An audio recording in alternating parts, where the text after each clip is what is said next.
యజ్ఞంలో అయినటువంటి ఒక విషయం, బ్రహ్మాబాబా దేహం వదిలిన తర్వాత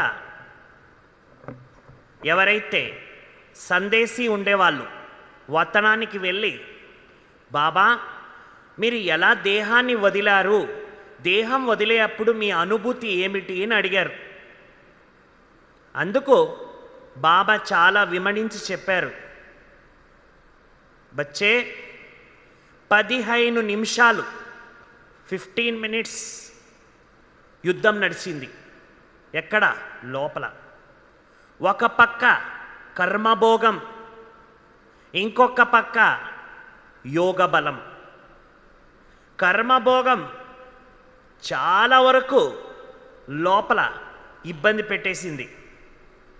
లోపల ఇంత సమయం బ్రహ్మబాబా ఏదైతే స్థితి తయారు చేసుకున్నారు, ఆత్మలో ఉండడం, మనస్సు ప్రభావంలో రాకపోవడం, మనస్సుని సాక్షిగా చూడడం, మనస్సులో ఒక్కొక్క ఆలోచనలు, ఒక్కొక్క భావనలు, ఒక్కొక్క సంస్కారం, ఒక్కొక్క దృశ్యం అన్నిటి నుండి సాక్షిగా చూస్తూ అనాదిలో ఆత్మ ఎలా ఉండిందో అదే స్వరూపంలో స్థితమవుతూ అదే స్థితిలో చూసుకుంటూ, ఇక్కడిది ఏది కూడా బయట కనపడేటువంటి దృశ్యాలు, బయట కనపడేటువంటి విషయాలు, బయట కనపడేటువంటి ప్రభావాలు దీనికి ఏమిటికి అంటుకోకుండా, అతికించుకోకుండా బాబా ఒక చిన్న బిందు నేను, ఒక ప్రకాశమైనటువంటి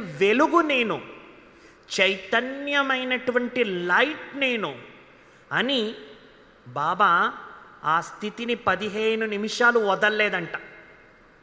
నిదానంగా నెమ్మదిగా ఏదైతే కర్మభోగం యుద్ధం చేస్తూ ఉండదు లోపల, శాంతమైంది. దానికి బాబా ఎంత మంచి ఉదాహరణ ఇచ్చారు బ్రహ్మబాబా అంటే, ఏ రకంగా ఒక మైదానంలో ఈ ఒక మల్ల యుద్ధం అవుతుంది. తెలుసా మీకు మల్ల యుద్ధం? రాజుల కాలంలో మల్ల యుద్ధాలు చేసేవాళ్ళు కదా, ఇద్దరు బాహుబలం, నీది పెద్దదా నాది పెద్దదా అని ఇద్దరు. ఇప్పుడు కూడా మైసూరులో ఏం చేస్తారు, మైదానంలో మల్ల యుద్ధం చేస్తారు దసరా వచ్చినప్పుడు. అలా బ్రహ్మబాబా తన స్థితి అనేటువంటి సింహాసనంలో కూర్చుని, పరంధామ స్వరూపంలో కూర్చుని, ఇక్కడ కర్మభోగము ఒక పక్క ఏమిటి యోగ బలం, ఈ రెండుటిని చూస్తున్నారంట. చూస్తూ చూస్తూ చూస్తూ చూస్తూ కొద్దిసేపు అయిన తర్వాత ఆ కర్మభోగం శాంతమైపోయింది. ఆత్మ దేహాన్ని ప్రశాంతంగా వదిలింది.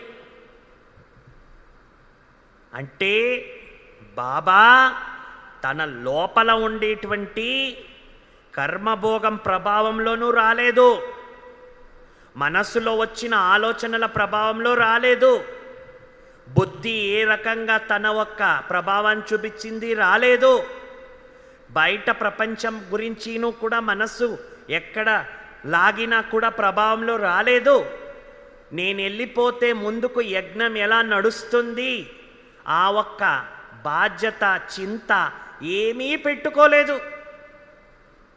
కేవలం ఒక బిందు రూపంలో తనను చూశాడు. కేవలం నేను పరంధామంలో నేను ఎలా ఉండేవాడిని, పరంధామ ఒక ప్రకాశంలో నేనొక చైతన్య ప్రకాశం, సత్యస్వరూపం, స్థిరస్వరూపం, అమరస్వరూపం, నిస్సంకల్పస్వరూపం, ఆ స్వరూపంలో చూసుకున్నాం. ఎప్పుడైతే ఆత్మ తన మనస్సుని సాక్షిగా చూస్తుంది, ఏ రకంగా సినిమా కానీ టీవీ కానీ ఒక స్క్రీన్లో వేరు పాత్రలు వస్తుంటాయి. ఆ పాత్రలంతా కూడా ఆ స్క్రీన్లో చూస్తున్నా కూడా చూసేవారు వేరే, కనిపించేది వేరే. అవునా కాదా? డిటాచ్ అబ్జర్వర్ అంటారు. అంటే కనపడుతూ ఉంది ప్రతి ఒక్కటి, కానీ దాని ప్రభావంలో రావడం లేదు. లోపల ఆత్మ అంతే. మనస్సు అనేటువంటి టీవీ, ఈ టీవీలో వేరే వేరే రకరకాల ఛానల్స్ వస్తుంటాయి. వ్యర్థ చింతన, పరచింతన,